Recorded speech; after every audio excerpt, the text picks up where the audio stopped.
Over the last few years, there have been so many climate disasters, and there really isn't any other word for it except disaster. People are actually feeling the effects of climate change now, from massive flooding in Germany to wildfires on the West Coast.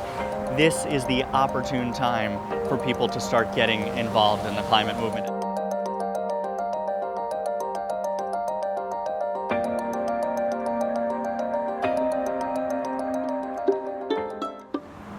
Today we're focusing on water level rise around Manhattan and around New York City. We're going to take a tour across different areas in New York. We're going to go into the subways, we're going to look at the east side, we're going to go further south and look at different ways that New York is being more resilient against the rising levels of water.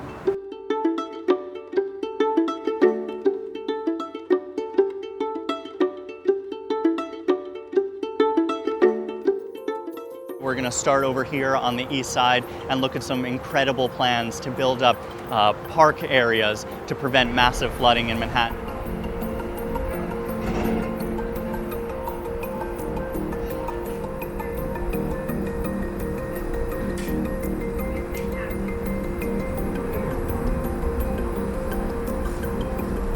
We're essentially raising the area along the water's edge to prevent floodwater from coming in and also to account for sea level rise. And I think people forget about that it's not just about protecting for a flood, it's also protecting the area for sea level rise.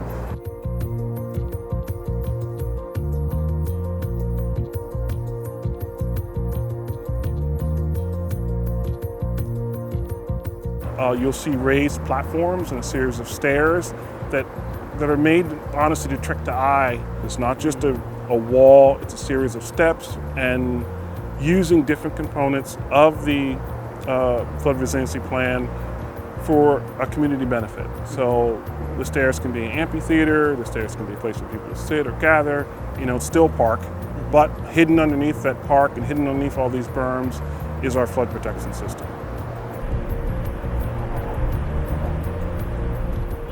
It's important that we plan a city that's ready for what we know is going to happen and what is happening around the planet, to be honest, at an accelerated level. It gathered importance, I'll be honest, it gathered importance after Hurricane Sandy.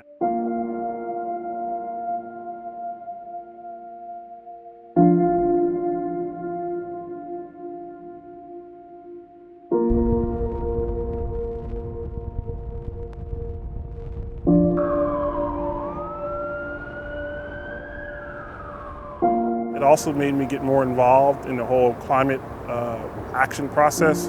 I was already on the community board, but we changed our focus from just looking at parks and waterfront as someplace to go to more of looking at it as a way to provide resiliency for the neighborhood.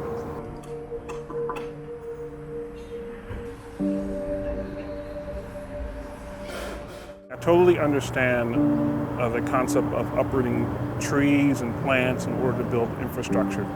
But we live in tight constraints. In order to build any type of infrastructure that's going to protect New York City, we're going to have to make some tough choices. And I don't think this area is going to be the only place where we face tough choices, because we're really looking at either raising the land or retreat.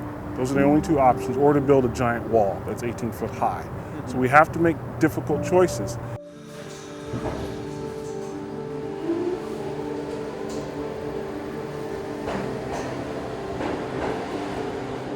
This really centered and focused the organization in a way that hasn't happened before.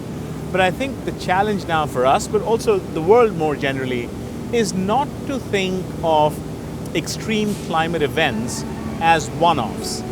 It's not that it's an accident, it's a crash, and if we clean it up, it'll be all right. It will stay with us, it'll worsen, it'll happen very frequently. The 100-year storm will happen every 10 years, the 10-year storm will happen every year. So we really have to think of this as something you manage.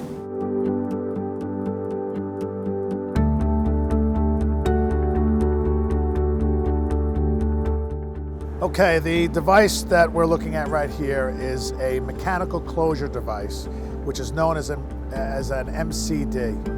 Now, these MCDs are installed in all vent bays along the subway line. There are approximately 3,000 vent bays on the street. And the way this works is, in the event of a storm, 24 hours in advance of a storm, these units would be deployed. The labor would come out here with a special tool, hit a button, and when the button is hit, the doors close like this, sealing this vent bay from water. So when they know that there's going to be heavy storm surge, coastal flooding, these would be deployed within 24 hours in advance of the storm. Once the storm is over and the water recedes off the street, the labor force would come back out here again. They would open, for lack of a better word, a plug, which would allow water to drain into the subway to be pumped out, but it's a controlled water, not a storm surge. Okay, so what I have here is a marine door, and what this door is capable of is, when this door is closed, this door can withstand a 14-foot head of water. Wow. Okay, so what happens is, when they tell us to deploy, they shut the system down, they unlock the gate, this gate rolls out to over there, okay? And then this door gets shut. When the door gets shut, it has 6 pins that lock it in. Once those pins are locked in, they basically take a bicycle pump, and it has gaskets in it that expand to prevent a watertight seal. So based on increasing climate events, do you foresee more coastal flooding and having to close these doors more often? Based on the data that the scientists are saying, probably almost guaranteed, yes. This particular location, we have a deployable unit, and we call it a stop log. Basically like Lincoln logs, tubes, that get stacked upon each other to seal this entrance completely. They all have pins that slide into here. So once this is in, there's no water getting in. On the one hand, public transportation is indeed the best friend or the bulwark against climate change. It keeps people's emissions down, both from a transportation point of view, but also it creates living and habitation patterns that are inherently greener. Yet, the cruel irony is that very often, because of the fact that we are subterranean, we are underground, we are the victims of climate change.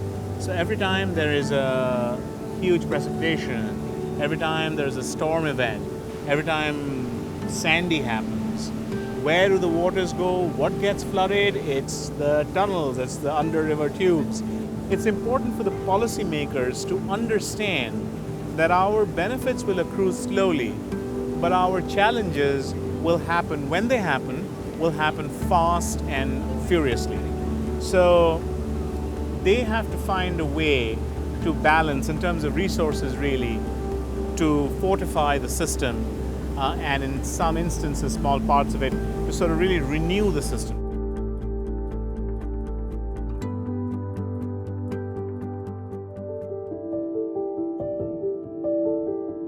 So there are two big concepts that we think about when we talk about climate change. One is resilience, which we're talking about today.